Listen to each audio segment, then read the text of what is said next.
అప్పుల మీద వడ్డీలకే 100కి 70 రూపాయలు అయిపోతుంది, ఇంకెక్కడ చేస్తాం, జీతాలు వీటితో సరిపోతుంది అన్నటువంటి స్టేజ్ నుంచి ఇప్పుడు కాగ్ చెప్తున్నటువంటి లెక్క రూపాయలు 19 పైసలు అప్పులు తీర్చేందు. ఇందులో వడ్డీ ఉంటుంది, అసలు ఉంటుంది. అప్పుల మీదన జరిగినటువంటి ప్రచారం గత 4 సంవత్సరాలలో విపరీతమైనటువంటి ప్రచారం.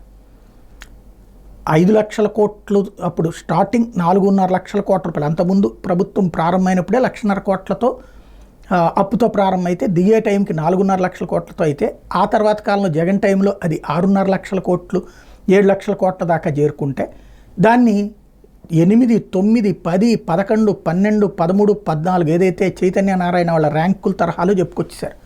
ఫైనల్గా ఇన్ని లక్షల కోట్ల రూపాయల అప్పు, 14,60,000 కోట్ల రూపాయల అప్పు అన్నటువంటిది లెక్కలు చెప్పుకొచ్చారు అసెంబ్లీ వేదికగా.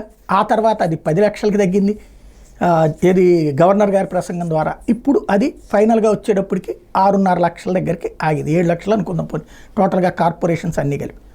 అది ఒక ఎత్తు అయితే ఏ పని ఎందుకు చేయలేము అంటే జగన్ అప్పులు తీసుకొచ్చి ఇచ్చాడు సంక్షేమ పథకాలు, ఇప్పుడు వచ్చేటప్పటికి జాగ్రత్తగా చేస్తున్నాము అన్నట్టు. ఇప్పుడు చూస్తే ఏది రూపాయికి 70 పైసలు అప్పులకి వడ్డీలకే సరిపోతుంది అన్నటువంటి పాయింట్. ఇప్పుడు తీరా చూస్తే రూపాయికి 19 పైసలు అప్పులకి వడ్డీలకి చెల్లిస్తున్నారు. Rules is rules. ఇందులో ఎవడి కోసం ఏది మార్చరు. జగన్మోహన్ రెడ్డి ఏమీ ఆకాశం నుంచి చూడబడలేదు, లేదా నరేంద్ర మోడీ ఏమీ పాతాళం నుంచి పైకి ఎగసిపడలేదు. ఎవరికైనా నిబంధనలే ఉంటాయి. ఆ నిబంధనలు ఎఫ్ఆర్బిఎం దాటడానికి లేదు. ఇంకొక అడ్డమైనటువంటి మార్గం ఏంటంటే కార్పొరేషన్ల పేరుతో లోన్ తీసుకోవడం. ఇది ఏ ప్రభుత్వం వచ్చినా చేస్తుంది, ఇంక్లూడింగ్ ఇవాళ రేవంత్ రెడ్డి ప్రభుత్వం, ఇవాళ చంద్రబాబు ప్రభుత్వంతో కూడా. కానీ